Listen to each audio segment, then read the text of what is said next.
Pemirsa, saatnya kami hadirkan sejumlah informasi utama dalam Top Topik.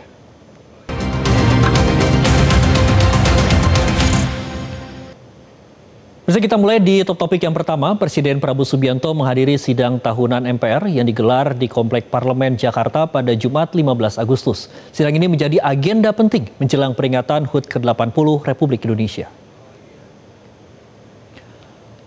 Prabowo menyampaikan pidato kenegaraan yang berisi evaluasi kinerja pemerintahan selama hampir 10 bulan masa jabatannya, sekaligus memaparkan arah kebijakan ke depan. Ini merupakan pidato kenegaraan perdana Presiden Prabowo Subianto. Presiden pun turut menegaskan komitmennya dalam menutup kebocoran anggaran negara dan mengalihkan dana untuk kepentingan langsung rakyat. Dalam kesempatan itu, pemirsa, Presiden kembali menyoroti isu serakanomics hingga general korup. Istilah serakanomik sendiri untuk menggambarkan praktik keserakahan ekonomi oleh segelintir elit atau pengusaha yang memanipulasi kekayaan negara demi keuntungan pribadi. Harimurti Yudhoyono, Ketua Umum Partai Kebangkitan Bangsa Negara dengan produksi kelapa sawit terbesar di dunia, pernah mengalami kelangkaan minyak goreng. Ini aneh sekali. Tidak masuk di akal sehat.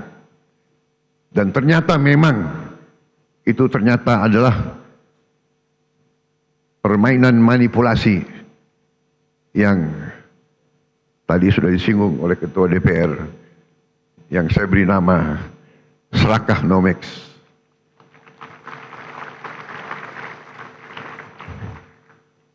Negara produsen kelapa sawit terbesar di dunia, berminggu-minggu, hampir berapa bulan kelapa sawit langka.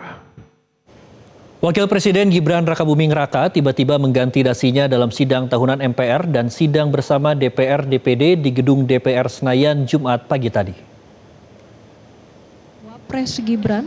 Saat Wapres Gibran tiba di Kompleks Parlemen, Gibran tampak mengenakan setelan jas dengan dasi berwarna merah.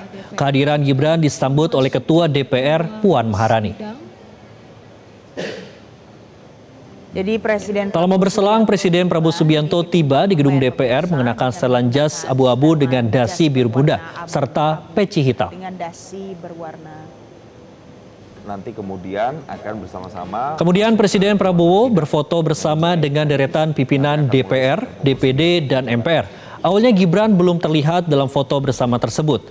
Tak berapa lama Gibran muncul dengan mengenakan dasi berwarna biru muda, senada dengan Presiden Prabowo Subianto. Nanti pemirsa, biasanya kalau menurut tradisi ya Jason ya, sebelum masuk ke ruang sidang nanti Presiden akan mampir dulu ke ruang VIP yang sudah disiapkan di sana, menyapa. Pemirsa, kita ke Top Topik yang kedua. Setelah geger iming-iming bayar 1 juta rupiah untuk masuk surga, Umi Cinta alias Putri Yeni bersumpah tidak pernah janjikan surga kepada jemaahnya. Berikut informasinya, tunggu apa lagi bersama Kata Uma. Renyahnya bikin lagi dari telur dan bahan alami. Tunggu apa lagi? Dapatkan sekarang. Kata Oma, kasih sayang Oma di kerenyahannya.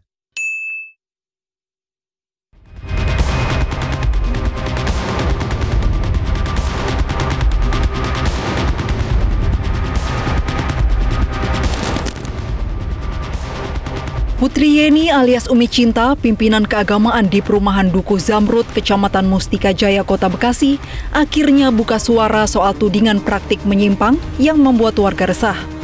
Umi Cinta menegaskan tidak pernah menjanjikan masuk surga dengan membayar 1 juta rupiah. Ia bahkan bersumpah di hadapan Al-Quran untuk menepis tudingan itu. Seperti yang sudah saya sampaikan kepada Bapak Ketua MUI dan jajarannya beliau, itu tidak benar. Semua berita yang simpang siur selama ini membayar 1 juta dijamin masuk surga itu tidak benar. Saya sudah bersumpah tadi di atas di Al-Quran. Itu tidak benar. Bantahan itu disampaikan Umi Cinta saat menghadiri pemanggilan klarifikasi dari pemerintah Kota Bekasi dan MUI Kota Bekasi. Setelah pertemuan tersebut, MUI Kota Bekasi memutuskan pengajian Umi Cinta tidak terindikasi sesat. Berdasarkan hasil rapat koordinasi, pembahasan berkenaan dengan perkumpulan kegiatan keagamaan tanpa izin di lingkungan RW 12, Kelurahan Cimuning, Kecamatan Mustika Jaya, Kota Bekasi. sebagaimana penjelasan Ibu Putriani berkaitan dengan materi pengajian yang dilakukan berdasarkan kriteria aliran yang dianggap menyimpang sebagaimana disampaikan oleh Ketua MUI, bahwa pengajian tersebut tidak ada indikasi melenceng dari ajaran Islam.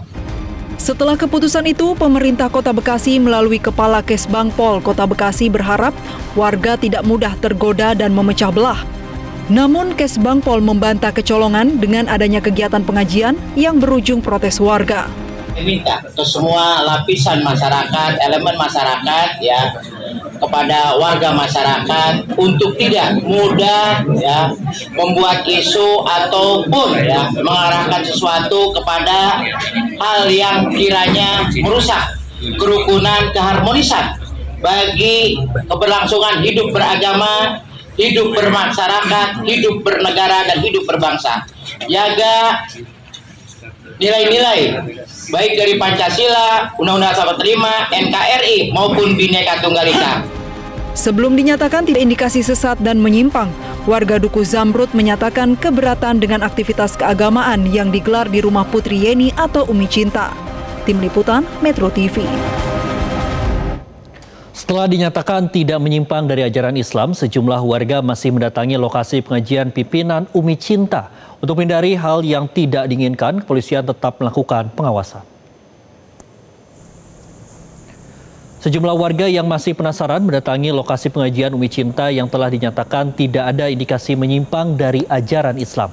Sementara itu, terkait informasi aksi penolakan yang akan kembali digelar, Kapolsek Bantar Gebang menyebut informasi itu hoax karena kontroversi pengajian Umi Cinta telah diselesaikan melalui mediasi bersama MUI Kota Bekasi dan pemerintah Kota Bekasi. Kapolsek juga memastikan lokasi pengajian akan pindah ke masjid dan polisi akan tetap memantau. Tapi hari Minggu besok udah nggak ada penjagaan, Pak? Tidak ada. Kan banyak keluarga yang belum tahu, Pak. Jadi kalau misalnya ada penduduk apa segala macam. Media elektronik, media cetak kan bisa menyampaikan tapi keluarga. Ntar kalau diem-diem masih bikin acara lagi? Enggak ya? Sudah kesepakatan dan difasilitasi oleh MUI. Pengajiannya nanti pindah di Al-Muhajirin. Ya. Kita beralih ke topik yang terakhir, pemirsa. Posisi Sudewo sebagai Bupati Pati tengah digoyang upaya pemakzulan dan pengusutan dugaan korupsi proyek rel kereta api. Meski bertubi-tubi dihantam sejumlah kasus, mantan anggota Komisi 5 DPR itu ogah mundur dari jabatannya. Usai diamuk warga Pati, gara-gara sempat menaikkan pajak bumi dan bangunan hingga 250%, posisi Sudewo sebagai Bupati Pati kini berada di ujung tanduk. DPRD Pati mantap menyepakati pembentukan pansus hak angket untuk memakzulkan Sudewo. Lantas apa dasarnya? Salah satunya kemudian juga ada masalah pemberhentian jabatan pegawai rumah sakit ya sekitar 220 orang, kemudian juga ada pengangkatan Direktur Utama Suwondo yang sudah mendapatkan surat peringatan ketiga dari PKN juga tidak ditanggapi, kemudian juga masalah pengadaan barang, ada juga banyak sampai 12 poin itu, Bang Kevin. Merespon supaya pemakzulannya, Sudewo pun menolak mundur. Kalau saya kan dipilih oleh rakyat secara konstitusional dan secara demokratis, jadi tidak bisa saya harus berhenti dengan tuntutan itu. Harus mundur dengan tuntutan seperti itu, semuanya ada mekanismenya. Posisi Sudewo sebagai kepala daerah makin terjepit saat kasus korupsi yang diduga melibatkannya mencuat. Ia yang saat itu masih jadi anggota Komisi 5 DPR diduga menjadi salah satu pihak yang menerima aliran rasuah pembangunan jalur kereta api pada Direktorat Jenderal Perkeretaapian Kemenhub untuk proyek di Jawa Tengah. Di 9 November 2023, Komisi Pemberantasan Korupsi pun pernah menghadirkannya sebagai saksi di Pengadilan Tipikor Semarang. Meski kala itu, Sudewo sudah mengembalikan sejumlah uang, KPK menyebut tindak pidana yang dilakukannya tidak otomatis hilang dan bukanlah mustahil memeriksanya kembali. Ya, benar, saudara SDW merupakan salah satu pihak yang diduga juga menerima aliran komitmen fee terkait dengan proyek pembangunan jalur kereta ya yang kemarin kita sampaikan terkait dengan update penahanan salah satu tersangkanya yaitu saudara R. Tentu dari informasi ini penyidik akan mendalami dan tentu nanti kami akan update proses penyidikan. Dalam sidang yang bergulir hampir 2 tahun lalu itu, Jaksa KPK sempat menunjukkan barang bukti foto uang tunai dalam pecahan rupiah dan mata uang asing yang disita dari rumah Sudewo yang jika ditotal sebesar 3 miliar rupiah. Namun Sudewo membantah hal itu, termasuk suap 720 juta rupiah yang diserahkan pegawai PT Istana Putra Agung serta 500 juta dari Bernard Hasibuan melalui stafnya yang bernama Nur Hidayat. Tim Liputan Metro TV. Sementara itu pemirsa, Wakil Ketua Umum Partai Gerindra Budi Satrio Jiwandono menyebut Partai Gerindra telah memberikan teguran keras kepada Bupati Sudewo atas polemik kenaikan pajak PBB P2 sebesar 250% yang memicu protes masyarakat. Diberi teguran yang keras, ya, Bapak Presiden juga sudah memberi perhatian, Sekretaris Jenderal DPP Partai Gerindra juga sudah memberikan teguran, dan kami akan terus mengawal dan memperbaiki, dan semoga ke depan itu akan bisa lebih baik, dan insya Allah semoga masyarakat Pati juga kekecewaannya bisa terjawab. Jelajahi cara baru mendapatkan informasi. Download Metro TV Extend sekarang.